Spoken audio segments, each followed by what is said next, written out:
शिवानी जी की बेमिसाल लेखनी हर किरदार में जान फूंकने के लिए पर्याप्त होती है। उनकी अद्भुत लेखनी की मिसाल है उनकी कहानी लाल हवेली। प्रस्तुत है यह बेहद मार्मिक कहानी जिसका एक एक शब्द आपके दिल में उतर जाएंगे। मेरा दावा है कि आप अपने आंसुओं को बहने से रोक ना पाएंगे। तो चलिए शुरू करते हैं इस अद्भुत साहित्यिक यात्रा को। ताहिरा ने पास के बर्थ पर सोए अपने पति को देखा और एक लंबी सांस खींचकर करवट बदल ली। कंबल से ढकी रहमान अली की ऊंची तोंद गाड़ी के झकोलों से रह रहकर कांप रही थी।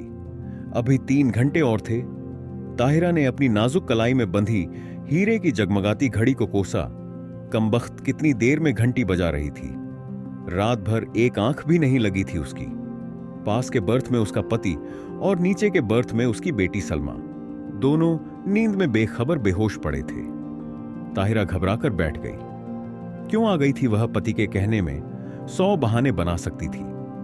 जो घाव समय और विस्मृति ने पूरा कर दिया था उसी पर उसने स्वयं ही नश्तर रख दिया। अब भुगतने के सिवा और चारा ही क्या था। स्टेशन आ ही गया था। ताहिरा ने काला रेशमी बुर्का खींच लिया। दामी सूटकेस, नए बिस्तरबंद, एयरबैग, चांदी की सुराही उतरवाकर रहमान अली ने हाथ पकड़कर ताहिरा को ऐसे संभलकर अंदाज से उतारा जैसे वह कांच की गुड़िया हो। तनिक सा धक्का लगने पर टूटकर बिखर जाएगी। सलमा पहले ही कूदकर उतर चुकी थी।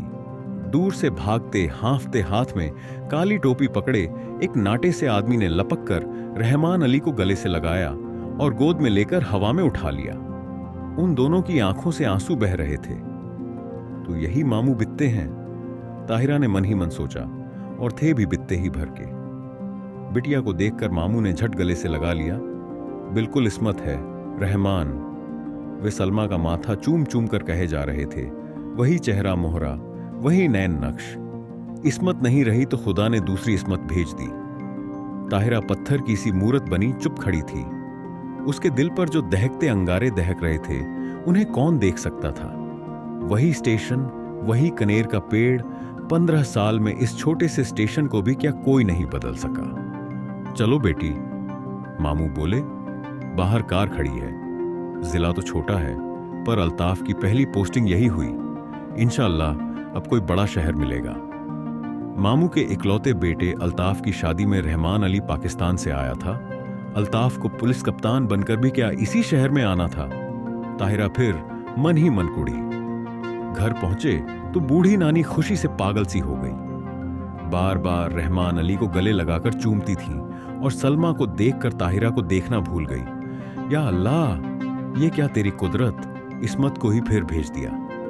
दोनों बहुएं भी बोल उठी, सच अम्मी जान, बिल्कुल इस्मत आपा है, पर बहू का मुंह भी तो देखिए।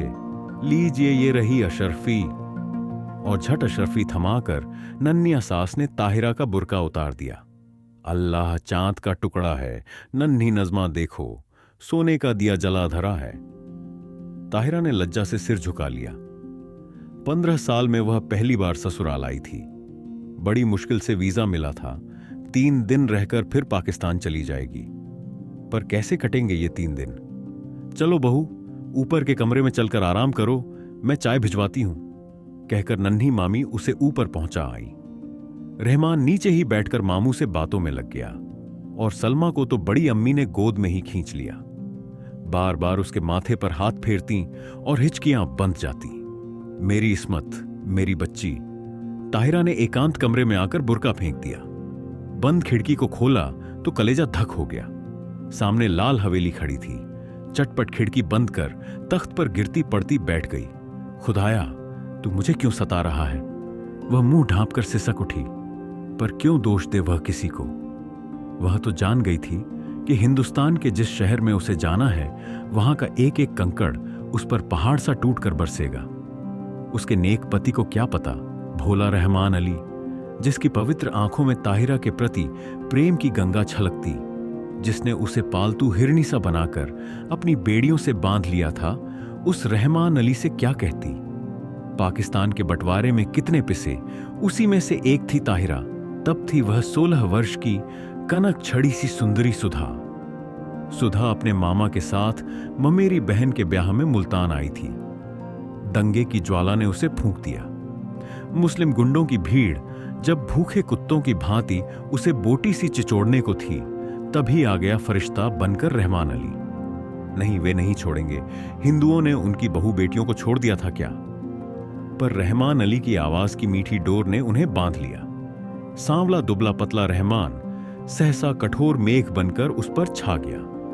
सुधा बच गई, पर ताहिरा बनकर। रहमान की जवान बीवी को भी दहली में ऐसे ही पीस दिया था।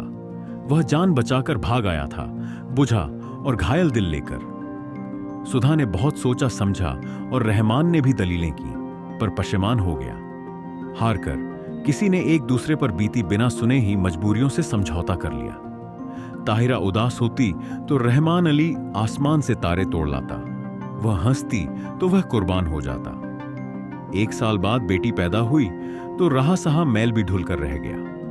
अब ताहिरा उसकी बेटी की मां थी, उसकी किस्मत का बुलंद सितारा। पहले कराची में छोटी सी बजाजी की दुकान थी, अब वह सबसे बड़े डिपार्टमेंटल स्टोर का मालिक था। 10-10 सुंदरी एंग्लो इंडियन छोकरियां उसके इशारों पर नाचती, धड़ाधड़ अमरीकी नायलॉन और डेक्रॉन बेचती। दुबला पतला रहमान हवा भरे रबर के खिलौने सा फूलने लगा। तोंद बढ़ गई, गर्दन ऐंठकर शानदार अकड़ से ऊंची उठ गई, सीना तन गया, आवाज में खुद एक अमरीकी डॉल आ गया। पर नीलम पुखराज से जड़ी, हीरे से चमकती दमकती ताहिरा, शीशम के हाथी दांत जड़े छपरखट, पर अब भी बेचैन करवटें ही बदलती। मार्च की जाड़े से दामन छुड़वाती हल्की गर्मी की उमस लिए। पाकिस्तानी दोपहरिया में पानी से निकली मछली सी तड़फड़ा उठती। मस्ती भरे होली के दिन, जो अब उसकी पाकिस्तानी जिंदगी में कभी नहीं आएंगे। गुलाबी मलमल की वह चुनरी उसे अभी भी याद है। अम्मा ने हल्का सा गोटा टांक दिया था। हाथ में मोटी सी पुस्तक लिए उसका तरुण पति कुछ पढ़ रहा था। घुंघराली लटों का गुच्छा चौड़े माथे पर झुक गया था। हाथ की अधजली सिगरेट हाथ में ही बुझ गई थी। गुलाबी चुनरी के गोटे की चमक देखते ही उसने और भी सिर झुका दिया था। चुलबुली सुंदरी बालिका नववधू से झेंप कर रह जाता था बेचारा। पीछे से चुपचाप आकर सुधा ने दोनों गालों पर अबीर मल दिया था और झट चौके में घुसकर अम्मा के साथ गुजिया बनाने में जुट गई थी। वहीं से सास की नजर बचाकर भोली चितवन से पति की ओर देख छठ से छोटी सी गुलाबी जीभ निकालकर चिढ़ा भी दिया था उसने। जब वह मुल्तान जाने को हुई तो कितना कहा था उन्होंने, सुधा मुल्तान मत जाओ। पर वह क्या जानती थी कि दुर्भाग्य का मेघ उस पर मंडरा रहा है।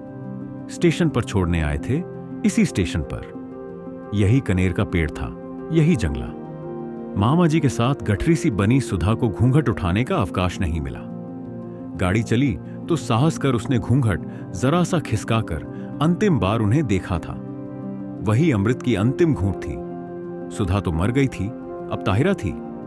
उसने फिर कांपते हाथों से खिड़की खोली। वही लाल हवेली थी उसके श्वसुर वकील साहब की। वही छत पर चढ़ी रात की रानी की बेल, तीसरा कमरा जहां उसके जीवन की कितनी रस भरी रातें बीती थीं। न जाने क्या कर रहे होंगे, शादी कर ली होगी, क्या पता बच्चों से खेल रहे हों। आंखें फिर बरसने लगीं और एक अनजाने मोह से वह जूझ उठी। ताहिरा, अरे कहां हो? रहमान अली का स्वर आया और हड़बड़ाकर आंखें पोंछ ताहिरा बिस्तर बंद खोलने लगी। रहमान अली ने गीली आंखें देखीं तो घुटना टेक कर उसके पास बैठ गया। बीवी, क्या बात हो गई? सिर तो नहीं दुख रहा है? चलो चलो लेटो चलकर। कितनी बार समझाया है कि यह सब काम मत किया करो, पर सुनता कौन है। बैठो कुर्सी पर, मैं बिस्तर खोलता हूं। मखमली गद्दे पर रेशमी चादर बिछाकर रहमान अली ने ताहिरा को लिटा दिया और शरबत लेने चला गया। सलमा आकर सिर दबाने लगी। बड़ी अम्मा ने आकर कहा, नजर लग गई है और क्या? नहीं। नज़मा ने दहकते अंगारों पर चूर्ण और मिर्च से नजर उतारी। किसी ने कहा, दिल का दौरा पड़ गया, आंवले का मुरब्बा चटाकर देखो। लाड़ और दुलार की थपकियां देकर सब चले गए। पास में लेटा रहमान अली खर्राटे भरने लगा तो दबे पैरों वह फिर खिड़की पर जा खड़ी हुई। बहुत दिन से प्यासे को जैसे ठंडे पानी की झील मिल गई थी। पानी पी पी कर भी प्यास नहीं बुझ रही थी। तीसरी मंजिल पर रोशनी जल रही थी। उस घर में रात का खाना देर से ही निबटता था। फिर खाने के बाद दूध पीने की भी तो उन्हें आदत थी। इतने साल गुजर गए फिर भी उनकी एक एक आदत उसे दो के पहाड़े की तरह जुबानी याद थी। सुधा, सुधा कहां है तू? उसका हृदय उसे स्वयं धिक्कार उठा। तूने अपना गला क्यों नहीं घोंट दिया? तू मर क्यों नहीं गई कुएं में कूदकर? क्या पाकिस्तान के कुएं सूख गए थे? तूने धर्म छोड़ा पर संस्कार रह गए, प्रेम की धारा मोड़ दी पर बेड़ी नहीं कटी। हर तीज, होली, दिवाली तेरे कलेजे पर भाला भोंक कर निकल जाती है। हर ईद तुझे खुशी से क्यों नहीं भर देती? आज सामने तेरे ससुराल की हवेली है, जा उनके चरणों में गिरकर अपने पाप धो ले। ताहिरा ने सिसकियां रोकने को दुपट्टा मुंह में दबा लिया। रहमान अली ने करवट बदली और पलंग चरमराया। दबे पैर रखती ताहिरा फिर लेट गई। सुबह उठी तो शहनाइयां बज रही थीं। रेशमी रंग बिरंगी गरारा कमीज, अबरखी चमकते दुपट्टे, हिना और मोतिया की गमक से पूरा घर मह मह कर रहा था। पुलिस बैंड तैयार था। खाकी वर्दियां और लाल तुर्रम के साफे सूरज की किरणों से चमक रहे थे। बारात में घर की सब औरतें भी जाएंगी। एक बस में रेशमी चादर तानकर पर्दा खींच दिया गया था। लड़कियां बड़ी बड़ी सुरमेदार आंखों से नशा सा बिखेरती एक दूसरे पर गिरती पड़ती बस पर चढ़ रही थीं। बड़ी बुढ़ियाओं पानदान समेटकर बड़े इत्मीनान से बैठने जा रही थीं और पीछे पीछे ताहिरा काला बुर्का ओढ़कर ऐसी गुमसुम चली जा रही थी जैसे सुध-बुध खो बैठी हो। ऐसी ही एक सांझ को वह भी दुल्हन बनकर इसी शहर आई थी, बस में सिमटी सिमटाई लाल चुनर से ढकी। आज था स्याह बुर्का जिसने उसका चेहरा ही नहीं पूरी पिछली जिंदगी अंधेरे में डुबाकर रखती थी। अरे किसी ने वकील साहब के यहां बुलवा भेजा या नहीं? बड़ी अम्मी बोली और ताहिरा के दिल पर नश्तर फेरा। दे दिया अम्मी। मामूजान बोले, उनकी तबीयत ठीक नहीं है, इसी से नहीं आए। बड़े नेक आदमी हैं। बड़ी अम्मी ने डिबिया खोलकर पान मुंह में भरा, फिर छाली की चुटकी निकाली और बोली, शहर के सबसे नामी वकील के बेटे हैं पर आस न औलाद। सुना एक बीवी दंगे में मर गई तो फिर घर ही नहीं बसाया। बड़ी धूमधाम से ब्याह हुआ, चांद सी दुल्हन आई। शाम को पिक्चर का प्रोग्राम बना। नया जोड़ा, बड़ी अम्मी, लड़कियां, यहां तक कि घर की नौकरानियां भी बन ठन कर तैयार हो गई। पर ताहिरा नहीं गई। उसका सिर दुख रहा था। बेसिर पैर के मोहब्बत के गाने सुनने की ताकत उसमें नहीं थी। अकेले अंधेरे कमरे में वह चुपचाप पड़ी रहना चाहती थी। हिंदुस्तान, प्यारे हिंदुस्तान की आखिरी सांझ। जब सब चले गए तो तेज बत्ती जलाकर वह आदमकद आईने के सामने खड़ी हो गई। समय और भाग्य का अत्याचार भी उसका अलौकिक सौंदर्य नहीं लूट सका। वह बड़ी बड़ी आंखें, गोरा रंग और संगमरमर सी सफेद देह, कौन कहेगा वह एक जवान बेटी की मां है। कहीं पर भी उसके पुष्ट यौवन ने समय से मुंह की नहीं खाई थी। कल वह सुबह 4 बजे चली जाएगी। जिस देवता ने उसके लिए सर्वस्व त्याग कर वैरागी का वेश धर लिया है, क्या एक बार भी उसके दर्शन नहीं मिलेंगे? किसी शैतान नटखट बालक की भांति उसकी आंखें चमकने लगी।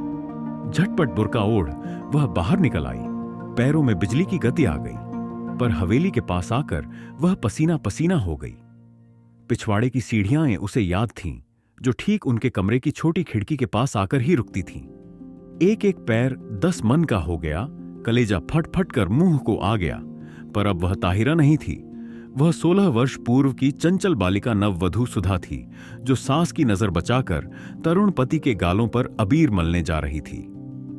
मिलन के उन अमूल्य क्षणों में सैयद वंश के रहमान अली का अस्तित्व मिट गया था। आखिरी सीढ़ी आई। सांस रोककर आंखें मूंद वो मनाने लगी, हे बिल्वेश्वर महादेव, तुम्हारे चरणों में यह हीरे की अंगूठी चढ़ाऊंगी। एक बार उन्हें दिखा दो, पर वे मुझे न देखें। बहुत दिन बाद भक्त भगवान का स्मरण किया था, कैसे न सुनते। आंसुओं से अंधी ने देवता को देख लिया। वही गंभीर मुद्रा, वही लट्ठे का एक बर्रा पाजामा और मलमल का कुर्ता। मेज पर अभागिन सुधा की तस्वीर थी, जो गौने पर बड़े भैया ने खींची थी। जी भरकर देख पगली और भाग जा, भाग ताहिरा, भाग। उसके कानों में जैसे स्वयं भोलानाथ गरजे। सुधा फिर डूब गई। ताहिरा जगी। सब सिनेमा से लौटने को होंगे। अंतिम बार आंखों ही आंखों में देवता की चरणधूलि लेकर वह लौटी और बिल्वेश्वर महादेव के निर्जन देवालय की ओर भागी।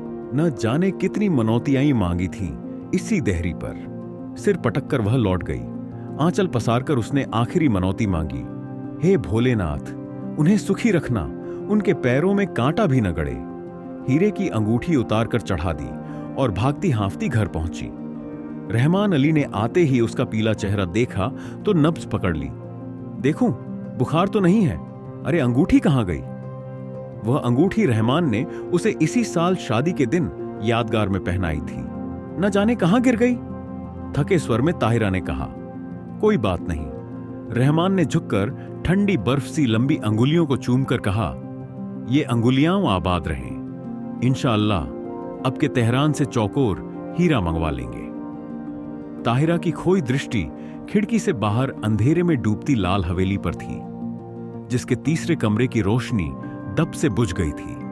ताहिरा ने एक सर्द सांस खींचकर खिड़की बंद कर दी। लाल हवेली अंधेरे में गले तक डूब चुकी थी।